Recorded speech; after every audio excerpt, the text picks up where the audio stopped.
Jonathan, from the Western Growers Association's perspective, how has the management of our immigration system most impacted agricultural operations in terms of labor, trade, and transportation? Thanks, Javier, and thanks to the council for putting this event on. I think this is a very important conversation.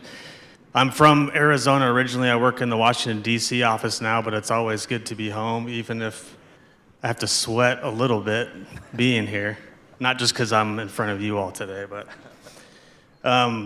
Western growers, just by way of background, for those of you who don't know, we represent growers in the Western United States, as the name implies, but we represent fresh fruit and veg growers that make up, our members produce half of the fresh fruit and veg production in the U.S. and 2/3 of the tree nuts.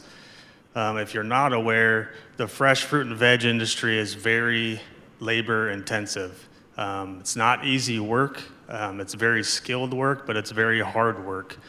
So labor has long been the number one issue that we've worked on locally, but also in Washington, D.C. We've long worked on immigration reform in this space, comprehensive immigration reform in the Senate, more recently in the House on ag labor reform legislation.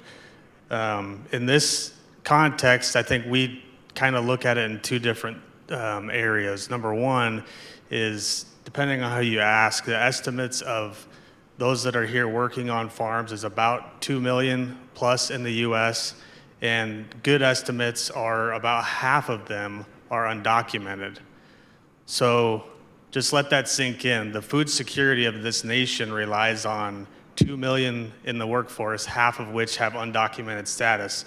So they're in a little bit of a limbo state, and that concerns a lot of our members. And that's one thing that we've worked on, is try to figure out stability for these folks so they can continue to provide food for our tables. The second thing, and we'll talk about it in more detail later, but is the H-2A guest worker program.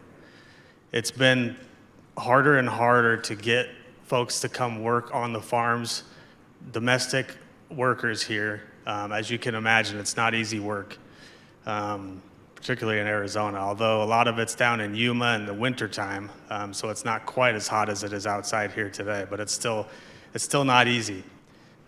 Folks have been pushed to use the H-2A program, which is cumbersome and expensive, and over the years, I think the last 5 years or so, it's increased in use by about 65%. Just last year, I think the numbers are north of 300,000 for certified workers. So that was the need for additional workers in the agriculture field in the U.S. That's not going to slow down. Farmers and growers are between a rock and a hard place. There's nowhere else for them to turn. And so we're trying to make it easier, less cumbersome, more cost efficient to be able to continue to grow the food that that we're supposed to eat, fresh fruit and veg.